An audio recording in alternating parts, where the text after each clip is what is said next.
Tuan-puan selagi tuan-puan hidup kena bayar, itu bukan harta tuan-puan, itu harta bank. Okey, ini kena belajar ni tuan-puan. Okey. Hutang.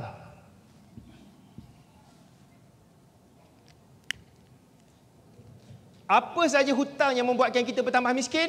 Yang kena keluar duit poket kita setiap bulan, yang kena taruh harta kita, itu namanya hutang yang menjadikan kita bertambah miskin.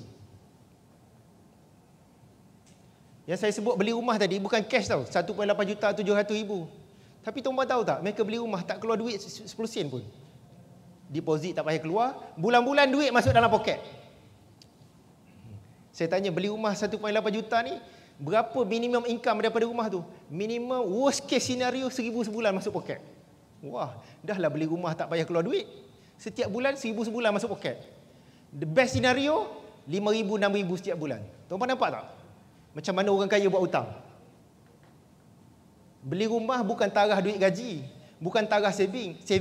Beli rumah tambah duit gaji, beli rumah tambah lagi harta. Tapi ilmu ni ramai orang tak tahu.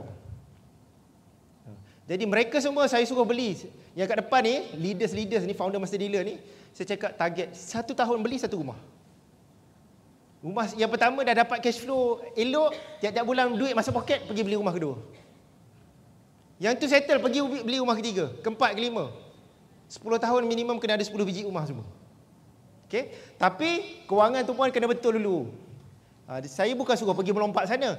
Mereka ni tuan-puan yang start invest ni waktu bila?